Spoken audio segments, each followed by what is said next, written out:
watching the Total Outdoors with the Yankee Cowboy. Hey guys, Yankee Cowboy here. Got an update, a long-awaited update. Well, not long-awaited, but for me it was. I got in touch with Smith & Wesson on the M&P on removing the barrel. But before we get into Smith & Wesson and what they said, I just want to make a quick apology to the gentleman that did make the original video. He should have been more thorough, though, on his instructions. You know, he popped it in there and made it seem like, you know, this is how you take it apart. But the tool that I made does work. It's just 4 points. It does work. But I was correct also. He never gave any dimensions and sizes. He did finally get back to me a week later and say that you had to hog the inside out, which I already knew from my last video. So I hogged the inside out of it, you know, before he had told me that and figured it out. But it was just too tight to loosen it. That's why I figured it wasn't going to work. But I was right in the fact that you had to put it in a vise and use a punch and get that castle nut started. Then you can put this tool in there and take it off. It wasn't no just stick it in there and pop it off kind of deal. Alright, with that being said, let me show you guys, we'll do this first and I'll talk about what Smith & Wesson said.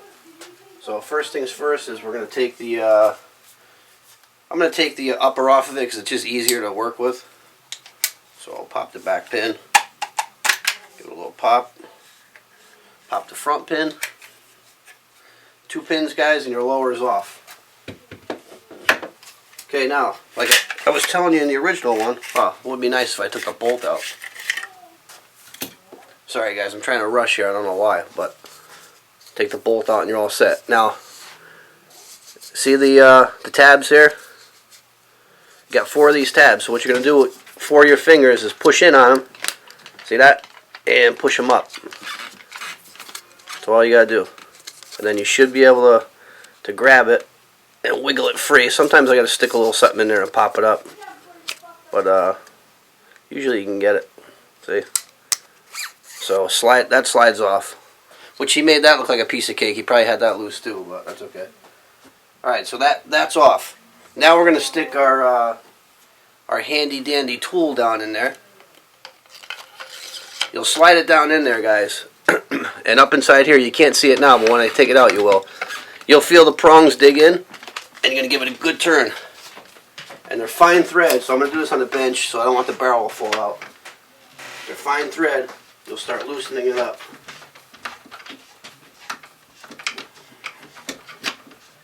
You keep loosening it, loosen it, loosen it.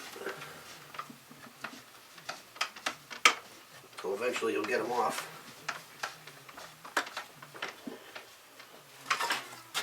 It's a better camera angle. This is the only tedious part, is just unscrewing all these threads, but it does work, and you're going to see in a second as soon as I get it off.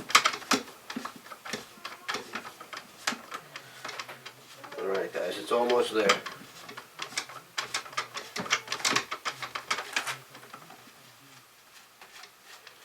Almost off guys, bear with me. Okay, I think that's it. Let's see here. Yep. Oh, maybe not. Go back in, guys.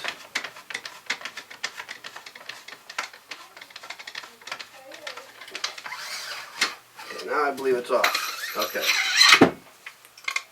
Alright, quad rail's off. And here's the castle nut I was telling you guys about. See? That's going to sit right inside these 4 nubs. See that? That's the nut that's still in the bottom. And there's the fine threads in it. Real fine threads, there's a lot of them. It wasn't in fact thread locked, but I'm still not certain. I'm going to get into what Smith & Wesson said. So now, after that's off, here's your barrel and your receiver. Let me turn this way so you can see it.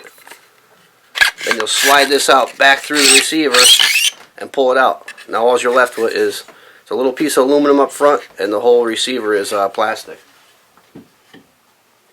Now here's the part that we got out.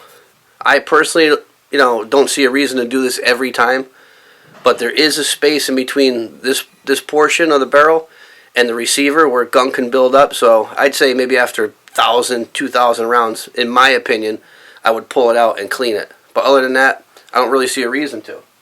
But let's get into what Smith & Wesson said. I called them up. Excuse me, guys. I called them up, and I spoke to the technical service, and the guy's like, well, you know, we start here. Let me see if I can help you. I says, well, I'm trying to take the barrel off. I know there's a castle nut down the bottom. Do you guys sell a tool? Do you recommend taking it off? He was completely baffled, didn't know anything about it. I says, well, do you know if it's thread locked on? He had no clue what thread lock was. So I says, well, do you have the tool? Or, I mean, do you sell a tool? He goes, well, I'm sure they have something on the bench, but we don't sell anything. I was like, great. I said, all right. I says, I could pretty much make the tool. I know what needs to be done. I says, can you tell me if it's thread locked? For the second time I asked him. He didn't know. He had no idea what thread lock was, or he was starting to piss me off and annoy me, and he's just wasn't very helpful at all. I wasn't too pleased with their customer service and their technical support end. So the long and the short of it is, well, the next question I asked him, I says, well, you know, how often do you have to take this apart, and do you recommend it? He's like, well, if it'll come apart, I don't see why not. You can't take it apart. So right then and there, I was like, okay, thank you for your time, and I hung up on him. Complete asshole.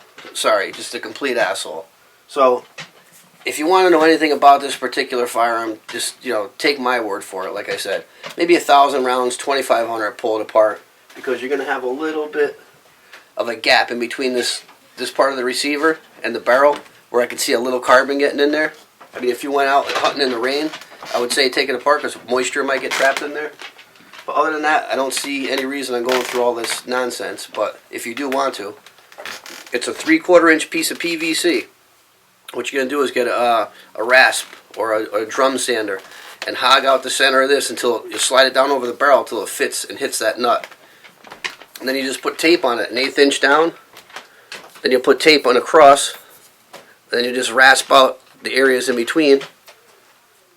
And you'll stick it back down in there, and you'll see if it fits or not, because your castle nut it'll lock in there. See that?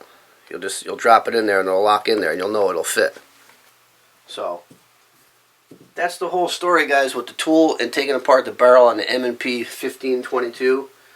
Sorry it took me a while to get this video up, but Smith & Wesson, it was hard to get a hold of them, and like I said, I wasn't too pleased with them. I called one time earlier, but I got another phone call. I had to get off the phone. I didn't speak to anybody. The second time I called him, like I said, this gentleman was a complete ass. Didn't know his ass from a hole in the ground. I don't know why he's even working there. Excuse me. But, yeah, that's it, guys. I mean, it's not hard to make this tool. I do recommend making it and having it just so you can totally field strip your rifle and do a complete overhaul on it.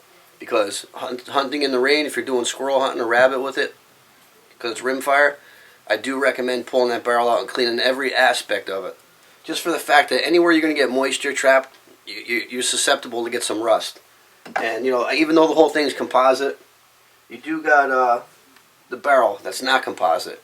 And like I said, this portion of the barrel rides inside this piece of aluminum inside there, and there is a gap around it. So I can see water being trapped in there, some fouling get trapped in there.